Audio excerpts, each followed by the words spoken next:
Ugly Inside TV outside St Mary's. Ben, finally you're on, mate. But Saints 0, Stoke 0. We were talking before the game, you know, must win, must not lose. Well, first of all, that first objective is out the window. We haven't lost, we haven't won, and it's just like two teams there that look devoid of ideas. Two teams that look pretty much like they're heading for the championship, to be honest, unless they can sort something out. And I mean, you know, is Pellegrino, is he out of ideas already, or is he just arrogant in his approach? I don't think he's arrogant. I think he's probably out of his depth more than anything. And every fan I spoke to is calling for Gabbiadini to start with Carrillo, or Shane Long to start with Carrillo, or Gabbiadini and Shane Long to start up top. And he doesn't seem to want to play two strikers, does he? At all at home.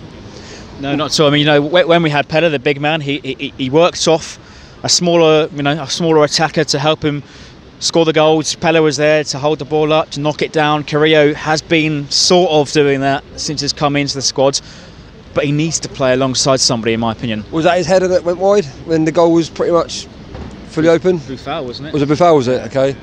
But Carrillo, to me, he looks like he wants to be here, and he's trying his best, but he's not hitting the target, is he, at all? He's had a couple of assists, but there's no end product again, is there? Gabbiadini came on, you know, after an hour. Buffal came on as well. Sims started, Redmond started. It's attacking intent from the starting lineup, but we didn't see much of it. I agree completely. Yeah, the whole lineup from when I see it at 2 o'clock was attacking. Redmond, Tadic, Sims, Carrillo, you know, it was all attacking. But I don't know if Stoke put 10 men behind the ball again. Probably not as much as other teams have done, but we still struggle to break them down again. You know, Stoke in that second half, it looks like they were playing for a point in the last half an hour when we went attacking. We had a really good spell in the last 20 minutes or so where we made Butland work for 4 excellent chances. Redmond in the far corner, you know, a couple of free headers. But ultimately, you know, Butland has kept them in the game today. Yeah, definitely. He's made 2 or 3 good saves, hasn't he? I couldn't see Stoke scoring, to be honest. Even with Peter Crouch, he was hanging around the 6-yard box on the bit at the end there, but he's not as quick as he used to be, is he? And I think he was fairly well mastered throughout the game, to be honest.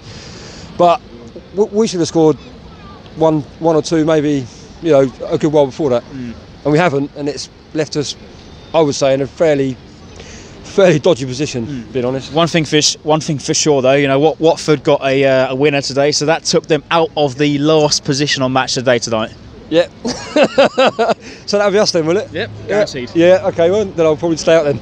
Yeah. I know you're a big advocate for Pellegrino out, but what's got to change? What's got to drastically change to keep us alive this season? Well, Pellegrino out, but it's too late now, isn't it, to be sacking manager, surely? It's too late. I mean, who would you get in now that would do any better than what he's done so far? Is there anyone out there? I can't think of anyone really. 4-4-2 at home, 2 up front. Gabbiadini and Carrillo, I think, they have to start together at some point. And maybe even away next Saturday at Newcastle. Go for it. Yeah, go for it. Try and get 3 points. Nice one, Ben.